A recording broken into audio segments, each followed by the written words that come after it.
tab. We are live on the Greatest Salesman page. My name is Dan McCormick. I am so thrilled to bring you my guest today. It is going to be a riveting experience. I hope wherever you may be joining us from today, around the globe, you'll know that the Greatest Salesman podcast every Wednesday at 2 o'clock, Wisdom Wednesday, I like to call it. We love your comments.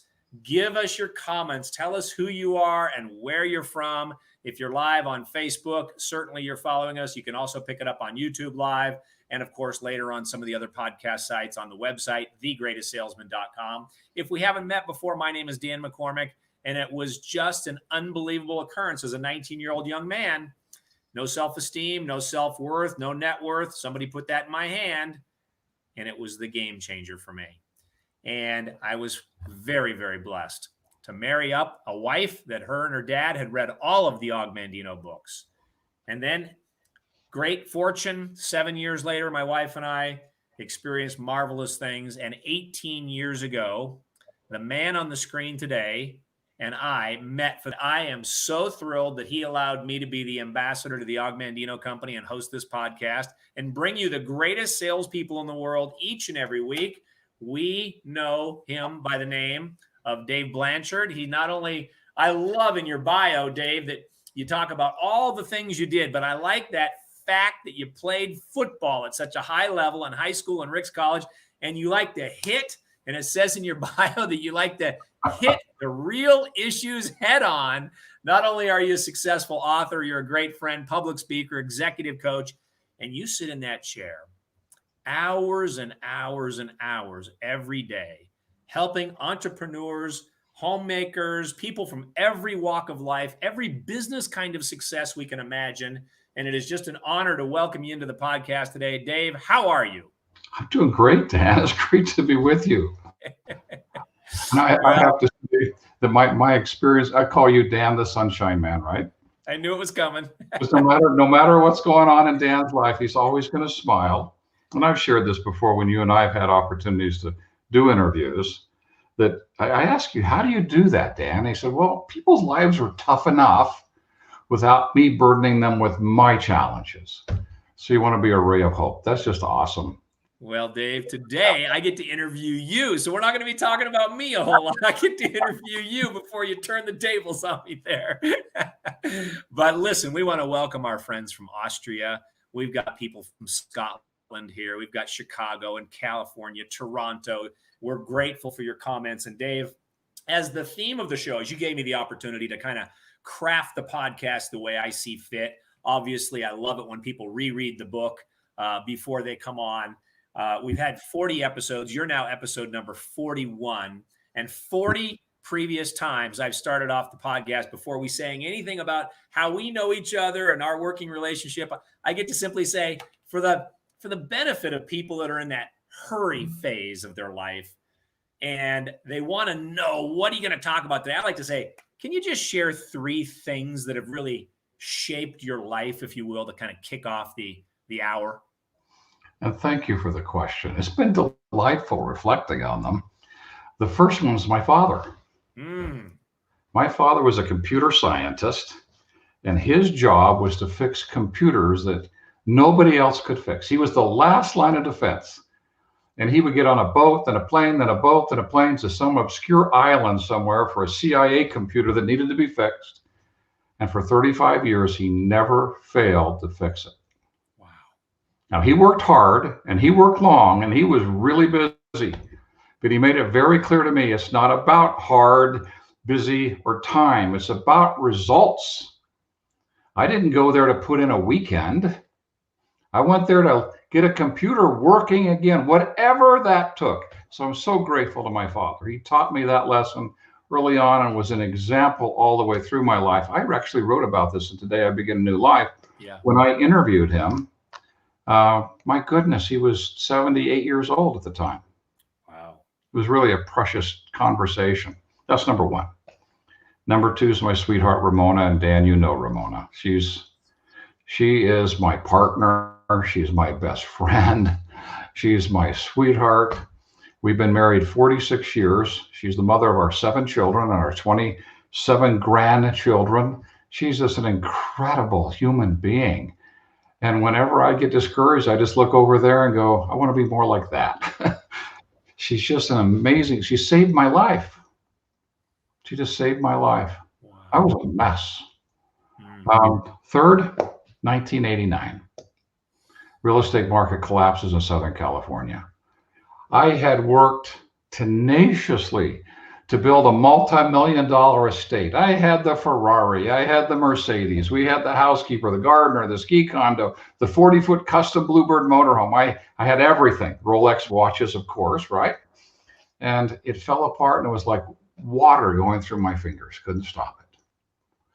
I am so grateful. Don't want to ever do this again, but I'm grateful for that moment of getting to find me, because I had become my stuff. And I was the corporate guarantor of all the corporate lines of credit. So the next 10 years, we would spend paying back that debt. And the lessons that were learned, I met Og's Material, wrote the feature film script for the Christ Commission during that time. And it was at the end of that that Betty called me, January of 2000, and said, the rights to the Og Mandino book are not being renewed for the movie. And I said, can we also have the training rights to take this to the world? And she said, yes. I came home, left the film industry. I was in New York shooting commercials for CNBC. I was directing those. I came home and we set up the Og Mandino companies and brought everything that had been learned during those 10 years, plus the power of the 10 scrolls to support all of that. Because I found it in that dark hour, and it was like putting on an old shoe. It was just so comfortable and true, correct principles, and bring that to the world. And it's been a 21-year success. It's when Merrill Osmond said to me, people said, gosh, I wish I could be successful like you. And he said, yeah, you want to spend that many years in the basement rehearsing 8 hours, 10 hours, 12 hours a day, you could get it too. It's been an interesting journey, but it's been a wonderful one. And you said this, Chair. Part of this Og Mandino journey, I had a mentor early on who said, Dave, you're going to be the CEO, but always keep your finger on the pulse by coaching the people. And what's exciting about that is every time we update what we're doing, we come up with a new way of approaching it, a better way of the assessment. It's all born out of mine and Paul. You've interviewed Paul on this podcast, who's been with me now 7 years, working side by side, is based on that experience in the trenches. We will never take the trenches out of, you say work on your business, not in your business. We're in it, working on it. Blessing lives, I do hope, but getting better and better at knowing how to bless a life by paying that price. Yeah. Those are the three things. Well, it's interesting that you mentioned those three. For those that are just joining us, I always ask every guest, what are three things that have shaped your life? A father, a wife, and I guess a dose of humble pie, 1989. Dose of humble pie and being able to give the privilege to kind of have a do-over. Yeah. And what's interesting to me about that, Dave, is I was rewatching your Monday morning message this week. You spoke of gratitude, and I feel nothing but gratitude from you about your father, your wife, and that experience as your three things. And I find that you took us to a level of gratitude, I thought, on Monday morning that is rare in the world. And I am just so fired up that you shared that message, because I always resonate with people that genuinely can offer that. And I felt that there was always that angle to Og. There was no sense of entitlement or arrogance. It was almost like he was humbled to be able to even write at the level he wrote. The words that came out, like when you write the preface, or excuse me, the what do we call it? The introduction to that book that you penned, Today I Begin a New Life. But that's a fascinating thing. Maybe touch on that word for a minute. Maybe recap for us what you said on Monday morning, because I think it's always worth a revisiting of how we express gratitude, because it takes us further in life. I didn't mention this on Monday, but you brought up Og. And here's Og, who's trying to write this story about Hafid, right? And he spends months, and he's coming up on a book deadline. He's written the beginning, the end, but he hasn't written the 10 scrolls. the time-tested wisdom of the ages. And he's left himself with the responsibility of delivering something so powerful, it would change the world for decades. No pressure, right? And that one night when he's lying on his bed after putting the two boys to sleep, and he gets those words, "Today I begin a new life. Today I shed my old skin, which had too long suffered the bruises of failure and the wounds of mediocrity. Today I am born anew, and my birthplace is a vineyard where there's fruit for all." Og struggled with alcoholism for so much of his life. He almost took his own life. He lost his first wife and his first daughter to his alcoholism and was estranged from both of them for a lifetime.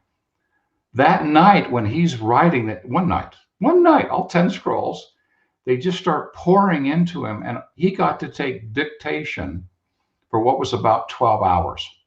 He wrote it on an IBM Selectric typewriter, which doesn't give you cut and paste capacity, right? That's right.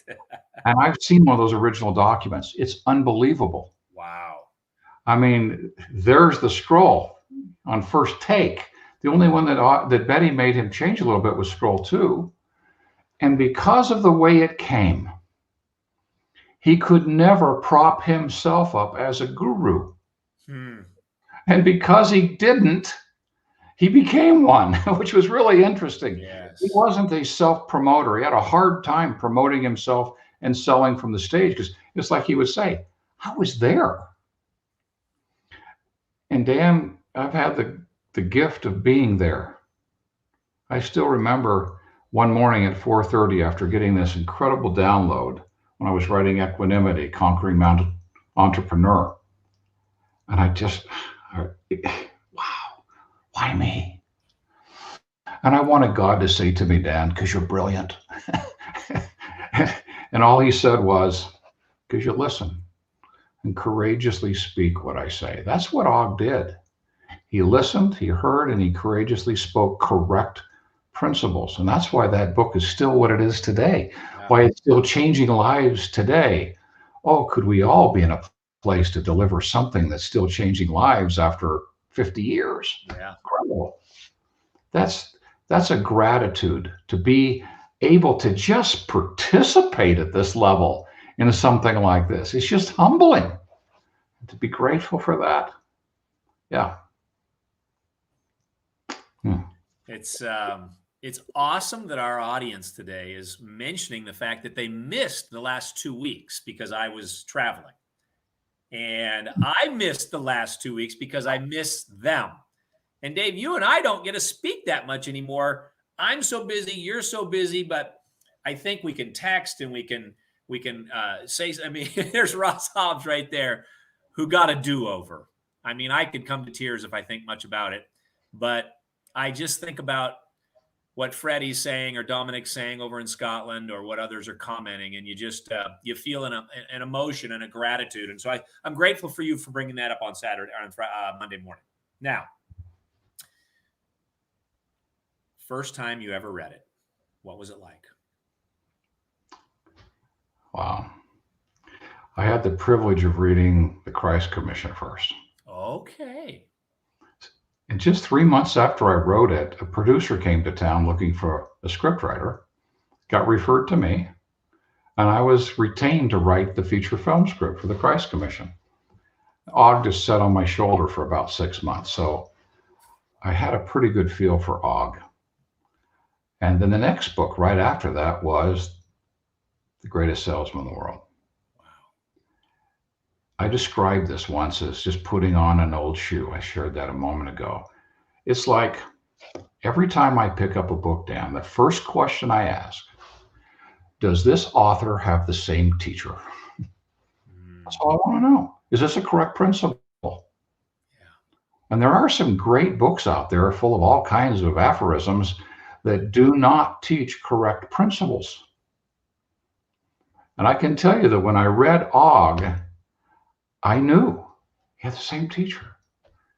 This is inspired work. This is correct foundational principles for living. That was my experience.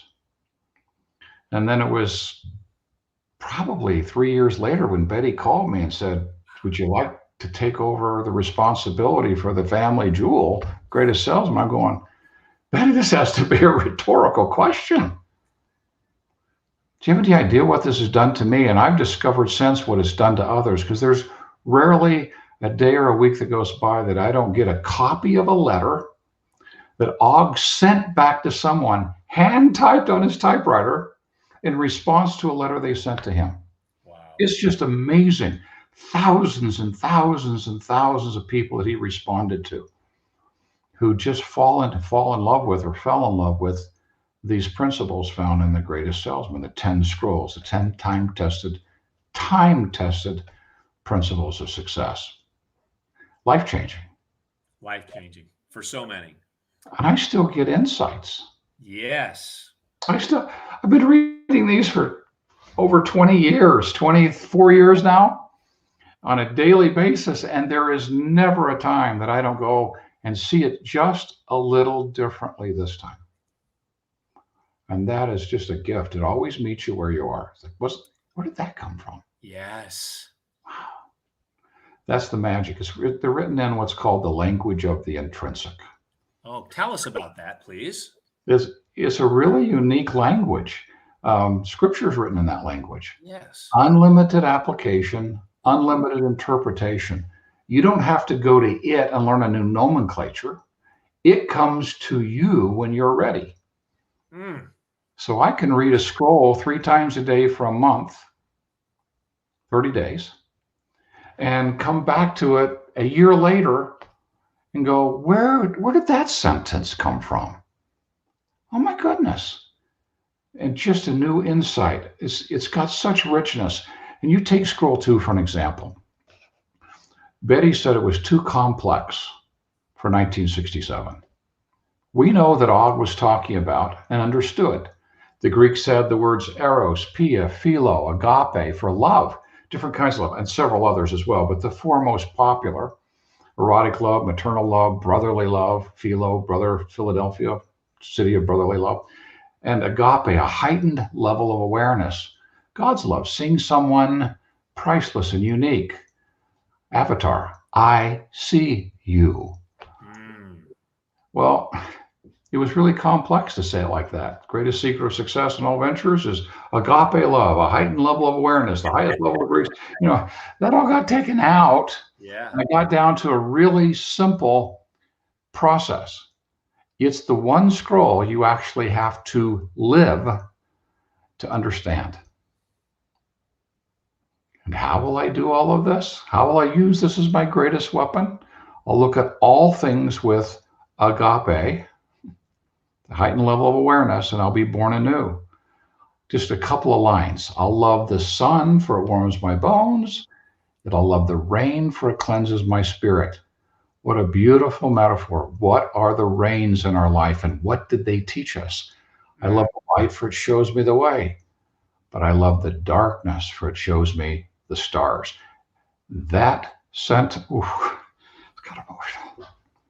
When we left our dream home in California, and I'm in a moving van and my dad's driving one, he's just always in our life, right? And here's my wife in our 12-passenger Ford van with 7 children, and they're bouncing in the seats singing camp songs. And I'm bawling. We're leaving our dream house. 10 years prior, I drove Ramon up there and said, we're going to own that house. 5 years later, we bought it and moved into it. And 5 years later, we're moving out, barely selling it before we lose it. Crazy. I've reflected on that moment. I am grateful for the darkness, for it showed me the stars. I would tell you the stars are representation of diamonds. Mythologically, the diamonds, that's what the stars represented, diamonds, the diamonds in our lives.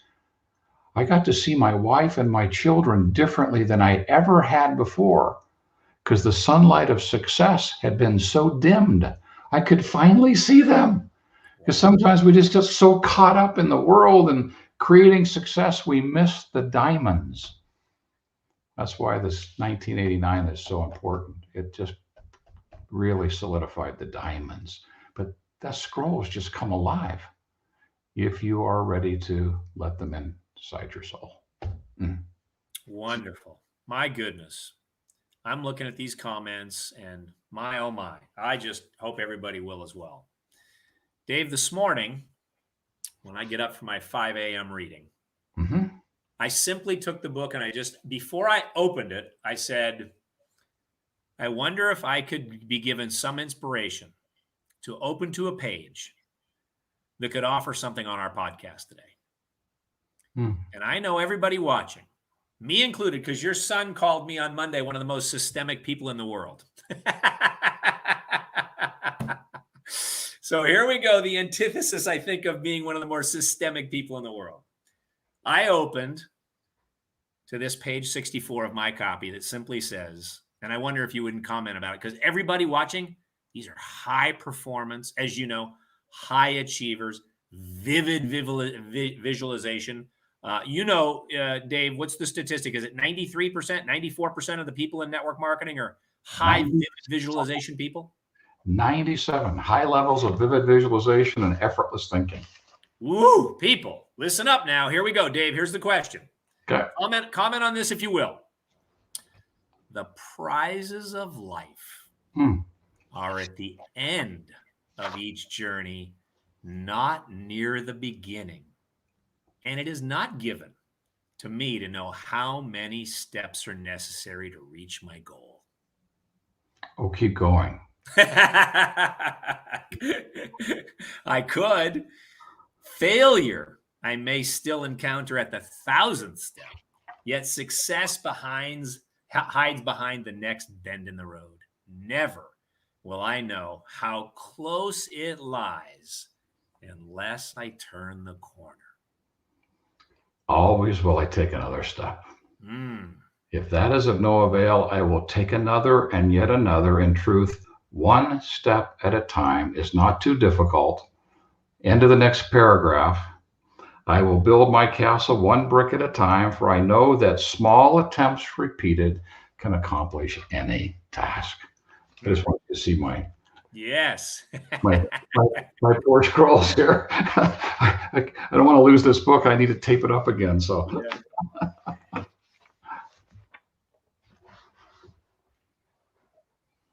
Could we use that today?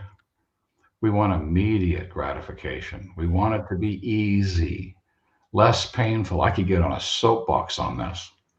I thought that's why it opened there. And we have that gift of vivid visualization sitting on its fulcrum. And we lean toward, I just want it to be easier. I'm going to work really hard for a season so I get to a point where I don't have to work anymore. Paul said it the other day. It was hilarious. We were in a coaching group together, and he said, that's kind of like brushing your teeth so well you never have to brush your teeth again. That was the perfect example, right? So good. But if we're wanting ease, we drift into fantasy, where we escape and avoid, or we go into catastrophe. We have fear that it's not growing fast enough. We fear the company could go away. We fear that we could lose it. All kinds of fear that just drives challenges. And in networking, for example, there are so many moments in a day that could ignite that. But if we want to create, we want to be a creator. That's what Aug's teaching us to do. Become an intentional creator of your life. Here are the principles to guide you. What are we going to do? We're going to engage in life. The salesman's prayer. We're going to engage. We're going to embrace obstacles. Why are we going to embrace them? We get them anyway. We can resist them, resent them, or we can embrace them and learn from them and have empathetic reference points to teach. We're going to connect and serve. We're going to create value everywhere we go and with everyone we meet, and we're going to contribute to the world. Who wants to sign up for that one? Anybody who wants to be an entrepreneur and really be a creator. If someone just wants a golden ticket to ease, they're in for one heck of a ride. Yeah. We could spend time on the physiology. We won't today, but oh my goodness, what that does to your body. Yeah. It's unbelievable. It's brutal. At least people broken, and angry. Versus being a creator. Yeah. Joy in the journey. You fall in love with every step. Well, if you're joining us late, my name is Dan McCormick. I'm the fortunate one that gets to sit in this chair and interview the greatest salespeople in the world every week. And some of them come from all kinds of different places. And you just heard the Dave Blanchard story and those three things, the father, a wife, and 1989. starting us off with gratitude. Dave, I'm looking at the books you've written today. I Begin a New Life, The Observer's Chair, Equanimity, always trying to write to clarify, write to inspire, write from a position of knowledge that you bring in by settling these assessments with people in their life. And it's not always, Dave. I think I've said this to you before, and maybe this will benefit somebody's life. I remember laying in my bed one night when you called or we were talking 10 years ago, maybe. And you said, "Can I ask you a serious question?" I said, "Well, of course." And you simply said, "Do you have faith?" And being the systemic guy that I am, highly wired for the action of the day, the week, the event, the whatever, I had to simply ponder and still say, I will never forget that question.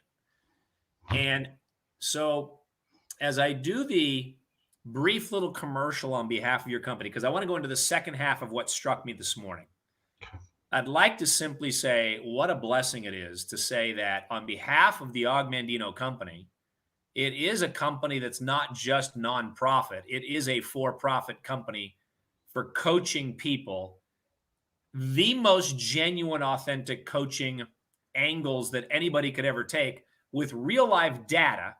And we now have a companion to that, I think, at the Augmandino Company that hit us last year, the end of last year, when you came out with the online version of the social VIP, cracking the social code. And I'll get Amanda to put it up there on the screen. Not Amanda Ernest, but she's been one of our fabulous guests as well, but our producer today.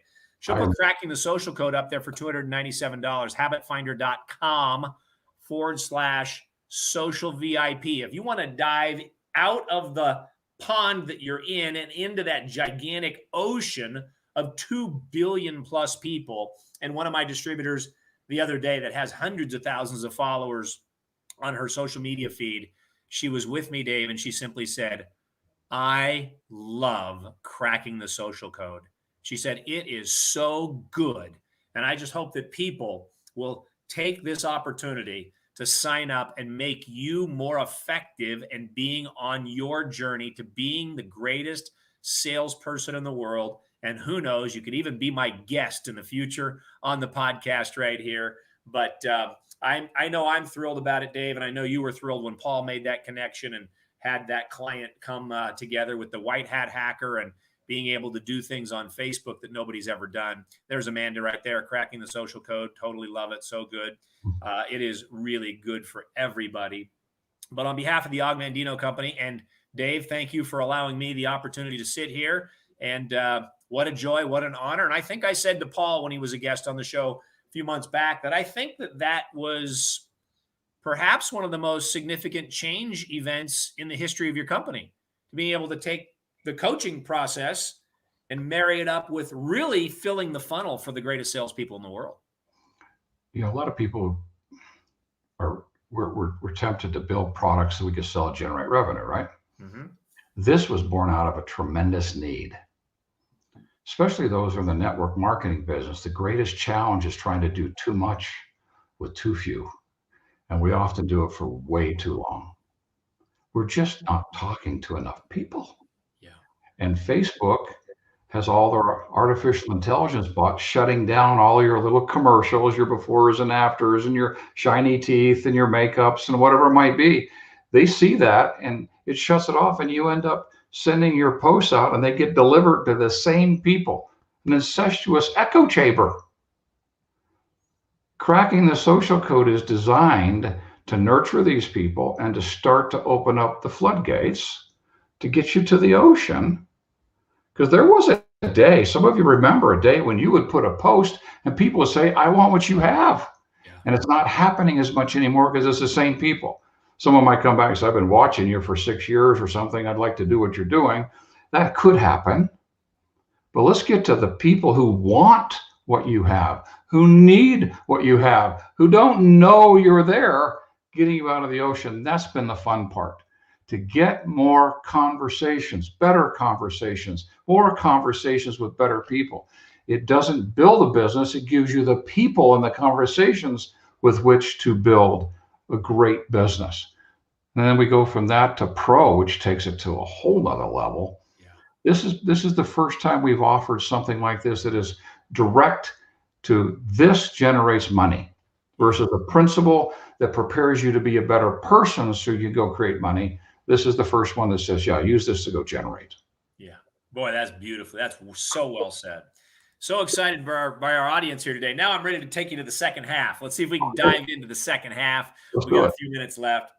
So I come back to my book. I do my morning reading. I come back to my book, and I'm saying to myself, I wonder our audience today, what I could draw out of Dave, the guy that has studied the greatest salesman in the world more than anyone on the planet, knows the words, knows the meanings.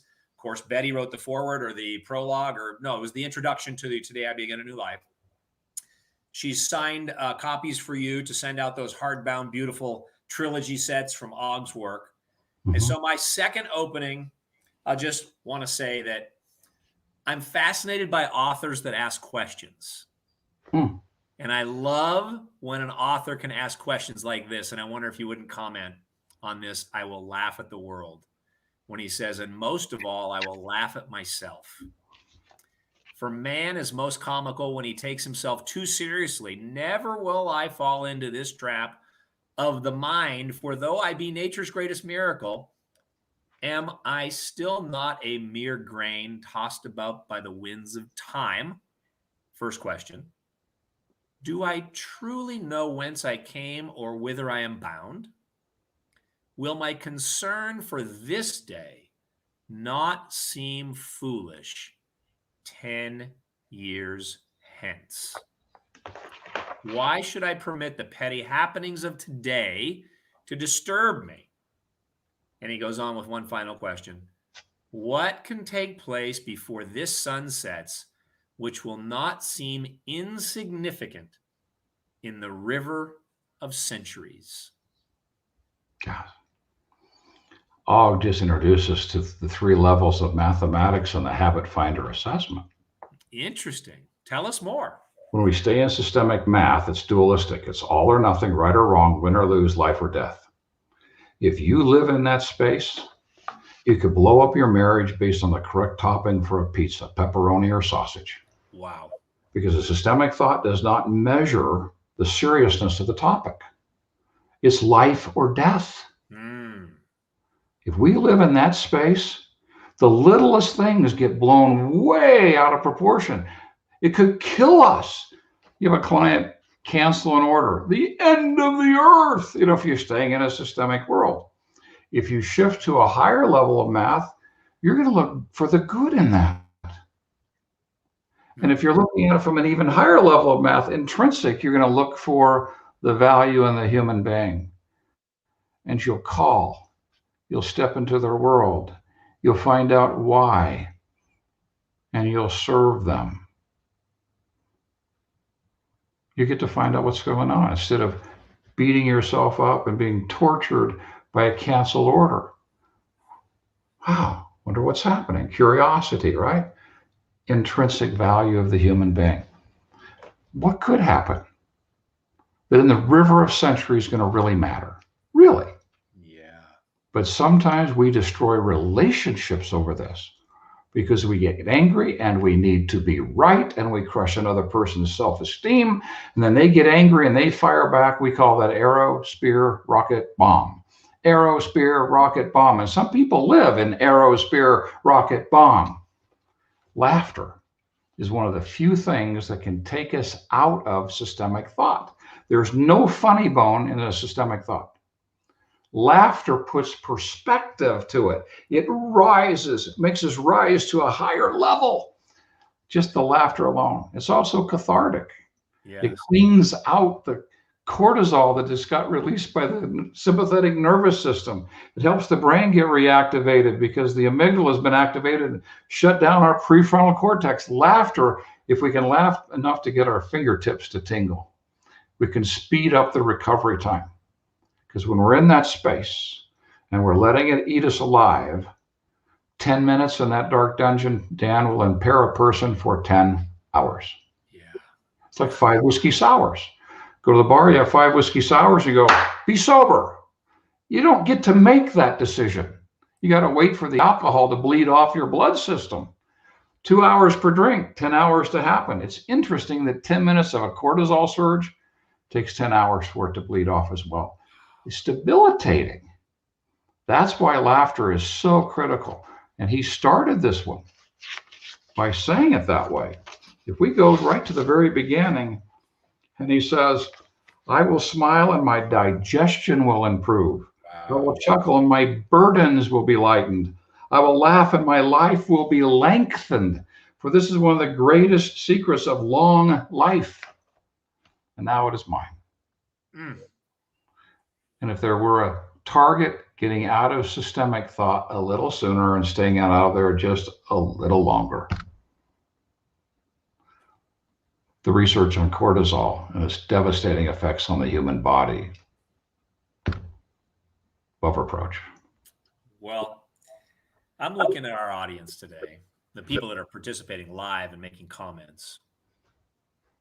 These are some of the top networkers in the world. This organization watching today, there's tens of thousands of people that they are in front of, probably weekly and monthly.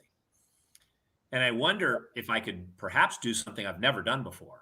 And that is do a second commercial because you brought it up, because it does mean so much. And I will never forget that first faxed version that I got of the assessment. And it was $1,200. I think it was a 90-minute review when you did it in the old days when you'd fax the assessment. And I'm not sure if Amanda has it handy there, but habitfinder.com/act now. You might find that one, Amanda. But I wonder if maybe no one could explain it better than you. If you could find the Habit Finder one, .com/act now, Amanda, you can see, Dave, why would I challenge this group today, these high performance, high octane people, to retake the assessment today? You and I did not discuss this, by the way. I get the privilege of spending my time with the highest of the high. You know, the CEO of the commodities firm, the top sales reps at the #1 computer company in the world. You know, people that are making $50,000, $100,000, $200,000, $600,000 a month. These are top performers. And the only thing holding them from the next level is a habit of thinking that's sabotaging their life. They can feel it, but they don't know where it is. And the assessment puts a microscope on that. It's not trying to induce a diagnosis. You're a this or you're a that. Well, there are great assessments that can do that. And it's like a disc because you're a high D. And I go, yeah, you're a driver. The question is, what habits of thinking are driving the driver? And are they healthy? Because if they're not, we might want to take a look at those habits of thinking. This is an entirely new science. It's called deductive science. It's totally mathematical. We're not going to ask you any questions. You're going to do some ranking, and it's going to force your subconscious to play its cards. And then we're going to look at it and say, you're not broken. Nobody's broken, but we all have habits of thinking. And the question is, what triggers that? And when it's triggered, what do I do? Oh my goodness, I do that. We can tell you this thought process, your single greatest risk is. How do you know that? Well, because that Aleph index 0 to an Aleph index 1 was ranked this place. I don't say it that way, but it's mathematics. And here's the risk when it goes there. And we've studied those risks now for 20 years so that we can do a pretty darn accurate assessment of what the risk is. Let's get you back in your green hood sooner, get you there staying a little bit longer, but there are going to be moments when you get sidetracked. The assessment will tell you where. Yeah. The Habit Finder coaching prepares you to know how to get back into the driver's seat sooner and stay there longer so you're more conscious when that's happening. And I might say one more thing about this is critical. Networkers have 7 thought processes in common 85 to 97% of the time, 7 of them. And the 2 most powerful are either huge gifts are terribly destructive processes, depending on how you're using them. Think about that. Right. It's your gifting and how you choose to use your gifting. Well, if you don't know you have it, or you've never owned it, because it's just how it is. You got the gift to vividly visualize, to get inspired ideas, intuitive impressions, creative solutions, that if you're wired to a functional MRI would ignite your brain in places that are normally dormant in a human being and ignite passion and drive action. And you're using that gift to catastrophize? Wow. You're robbing yourself and everyone else of your gifting. Then we hate our life because it's not happening fast enough. Then we beat ourselves up because we're not there. And then when we get inspired ideas, we talk ourselves out of them. And even leaders can do this. We're finding a lot of leaders right now, Dan, overwhelmed. They fought so hard to get where they are, they're having to fight twice as hard to stay there. How do we get back to the reason why we did it? Get the fun back in the journey.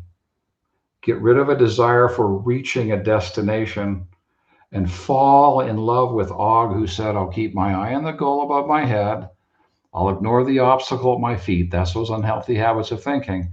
For where dry desert ends, green grass grows. And if you're experiencing green grass and you want to grow, you get another desert. Then you get more green grass. Then you get another desert. Then you get green grass. And you fall in love with the journey of growth.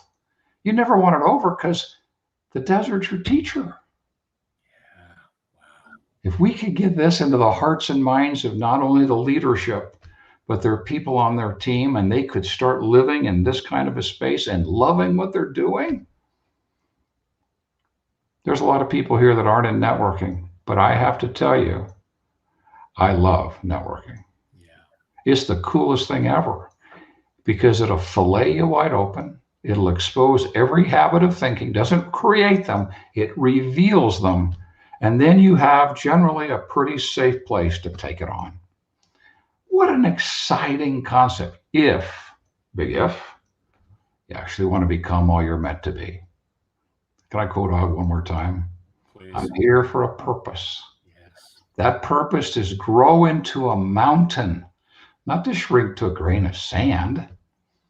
Henceforth, I will apply all of my efforts to become the highest mountain of all, and I'll strain my potential till it cries for mercy. Oh, what a great way to live. So much value, so many great comments. Dave, what? I was afraid to take the assessment.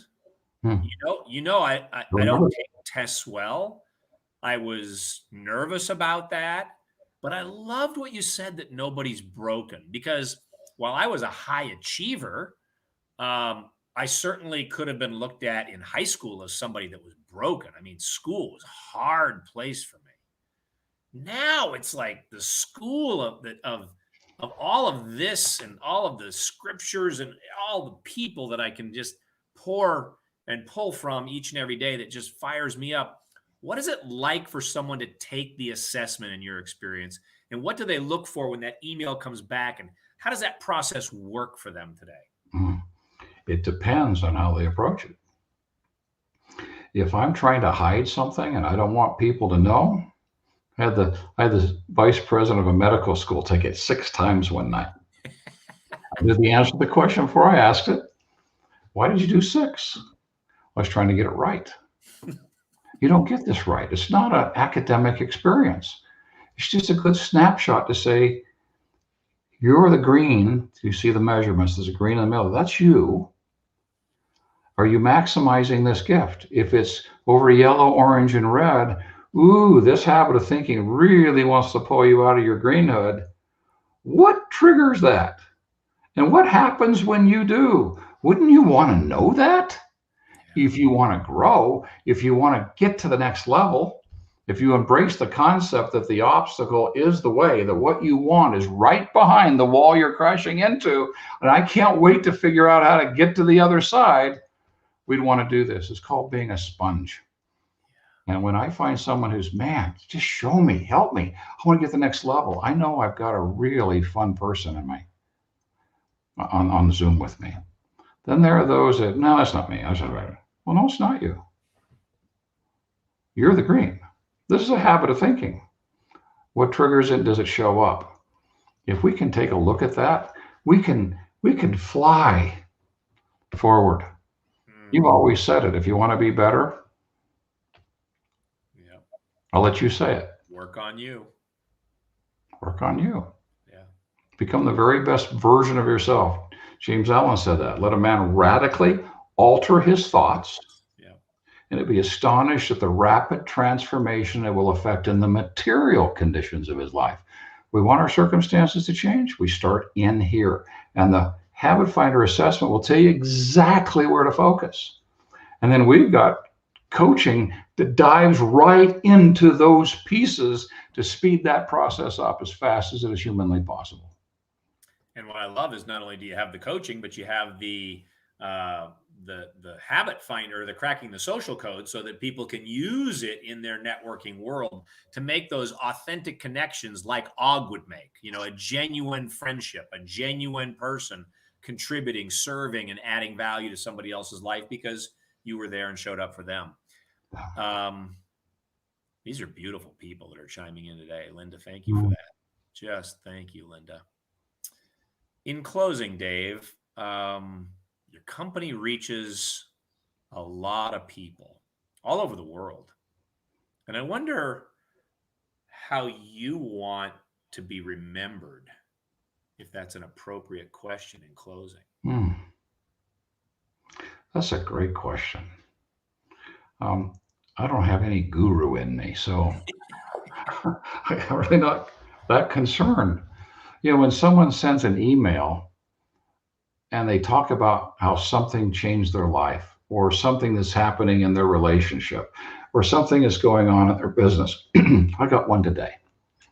Someone who had a job, a very nice job, and also had a successful business and was trying to go back and forth between the two.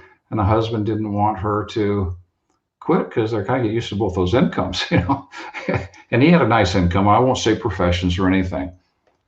But I volunteered her leader to talk to her. Beautiful human being. And we just walked through her Habit Finder assessment, explored what was going on, and felt inspired to say something to her. I found out today that's what did it. To be in a space where you can have an inspired idea and share it, and it actually moves a soul, it was the coolest thing ever. She wants your email address. She's going to see you next week at the event that you're going to be speaking at, but she wants to thank you personally when you said, and she said it, what I'd spoken. That's what I live for. That's so fun. I just want to, if I want to be remembered as anything, it'd be like my father. That's honest person, results driven, people focused. That'd be a great way to go out, wouldn't it? Yeah, that'd be heavenly. Yeah. Well, Dave, I value your friendship. I'm just so honored that you would come on today. It took us months to get you here. I know how busy your schedule is, but I know that the listeners of today, whether they're live with us 6 weeks, 6 months, 6 years from now, they pick it up on a podcast replay. Nasman, you've been incredible on your comments today, and all of you really just watching them all. It's just a beautiful period of time for us to be here. And Dave, I know that this is truly a great statement by you that I have no guru in me, and I know Og Mandino had no guru in him. He just had stuff to get out, and it came out in this beautiful format. So for those that have joined us today, thank you so very much. He's Dave Blanchard, the founder and I guess CEO of the Og Mandino Company, the Habit Finder Company with his son, Paul. It's just a remarkable thing that we get to help people just a little bit each and every Wednesday right here. I hope people will pass it on, share it, like the show, comment on the show, review the podcast, and share it with the thousands of people that are in your network. Dave, on behalf of the greatest salesman in the world, I'm Dan McCormick. He's Dave Blanchard from Utah. Have the greatest day of your life, everybody, and bye for now.